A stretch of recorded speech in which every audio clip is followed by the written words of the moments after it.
Is when you make money, you're supposed to give it away. Like, be a good giver of your tithes and offerings and do amazing things. So when you look on a building and you see somebody's name, they're millionaires. And what they did is they said, hey, we're going to give money back to the university that we graduated from so they can have amazing places to go. So right over here, you can see that one. Linda and Dennis Clark, class of '86, donated all their money for a football performance nutrition center. Look who donated this, the Davis Center. Becky and Monty Davis, class of '76 and '77, they donated millions of dollars to build this unbelievable state-of-the-art football facility for them to work out in. So when you're saying, where do they get all this money? It's all the people they give back. It's amazing. I knew.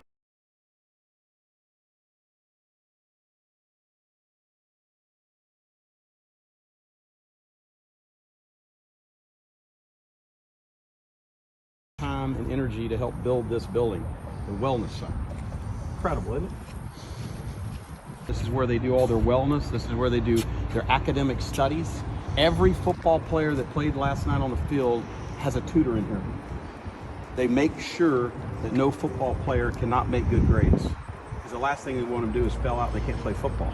So every football player has their own tutor to work with for their grades in this building. David, there's doors right there. Yeah. Those might be open. Yeah, we're gonna go this way. There's doors right there. Yeah, I think we can get in right here. Davis Center. I don't think, see, go pull on it, see if you can see the locker room or the weight room. I don't think you can. Probably locked.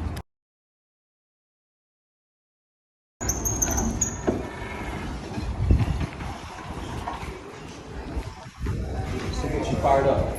You can see the size of them, and you can walk around and look. You see the Heisman Trophy that Johnny Manziel won.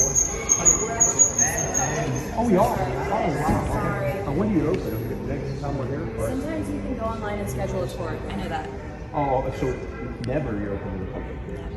Wow. Unfortunately. But we can try later. Right? Yes. Schedule. Try to schedule one online. God, so you can see the size of it. There it is. We'll get out of here. He's big, isn't he? Thanks, guys. Hey, thank you very much. So you're not allowed in here. Let's go. So that's for the families and the football players. No tours.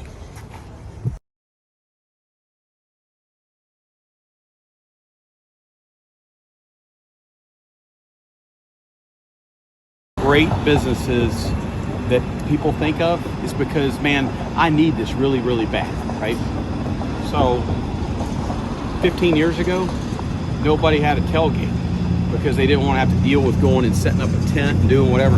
So these guys that wanted a tailgate so bad, two guys together, they said, you know, this is a real pain in the ass. Maybe we should figure out a better way. So the two of them got together and said, you know what we're going to do? We're going to create a business. And we're going to take all of the stress off of everybody, and we're going to set it up. And we're going to call ourselves the Tailgate Guys. And we're going to do it at every campus across the nation. And what we're going to do is we're going to come in and we're going to set up every tent for every business. And we're going to set up every chair. Do they want a TV? Do they want a cooler? Do they want a full of beer? Do they not? What are we going to do? And it's turnkey. We set it up for you. We do everything for you. All you do is show up. And then when you leave, you don't have to do anything either. All you got to do is just write me a check. And we're going to tear it down and do whatever. They took an idea and turned it into a multi-million-dollar business. And you can see evidence of it right now. It's amazing.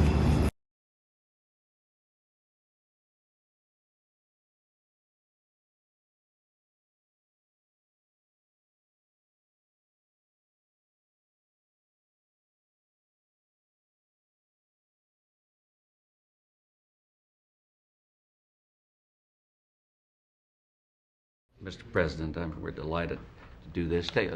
Let's look back at your family, because I think we all stem from a background like that. And there have been great families in politics before. Some have called them dynasties, the Adamses, people like that. The Bushes seem to have somewhat of a hold on public life, may go on. What's your feeling about it? Is it going to be a Bush era, a Bush Well, I don't dynasty? think there's going to be an era. I think it's early to talk about dynasty.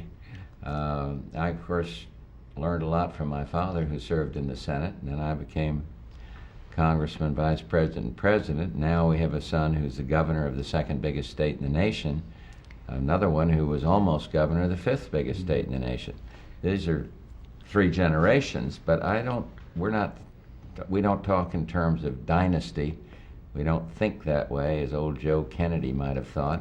And but if our sons do well, and one of them is doing well, the other doing well in life, and probably will run again, I'm sure people will start writing dynasty.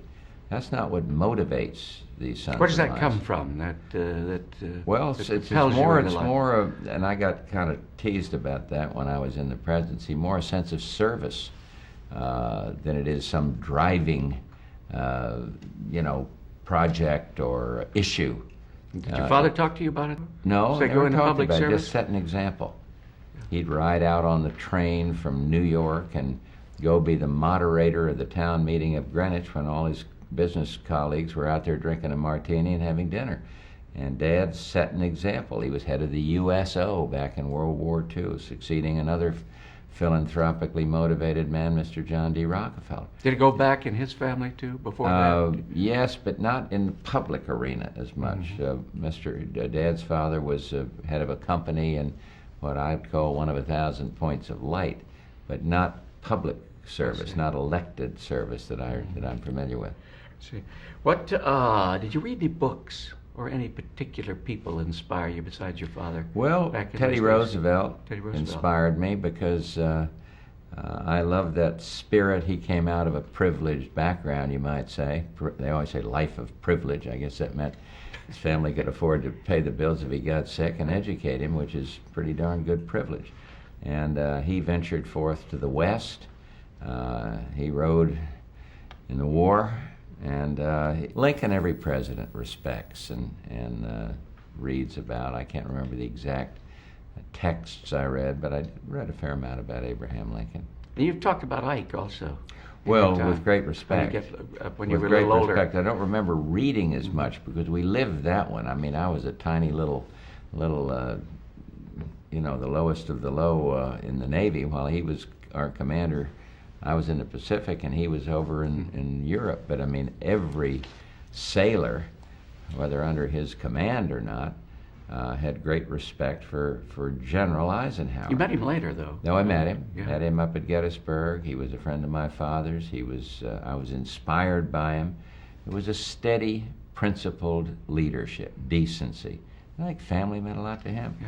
And so I learned a lot from him. Mm-hmm. And what I learned, one of the things, is you don't have to be out glamorous on the cutting edge all the time. It's steady, responsible, principled leadership. What's the best advice your father gave you about politics, looking back over? I'm not sure he gave me advice about politics. He gave me advice about life that I hope helped me in politics.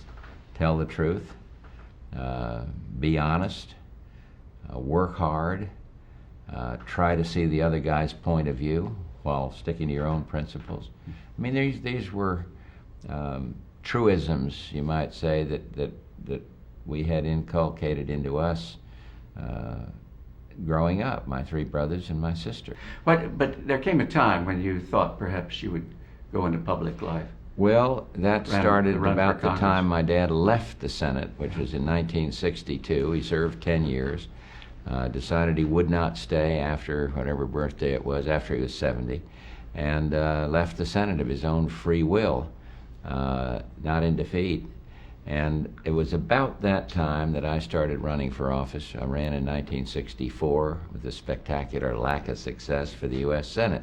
And maybe Dad's experience, though I was way out in West Texas while he was senator, had something to do, I'm sure it had something to do with my desire to be in elective politics.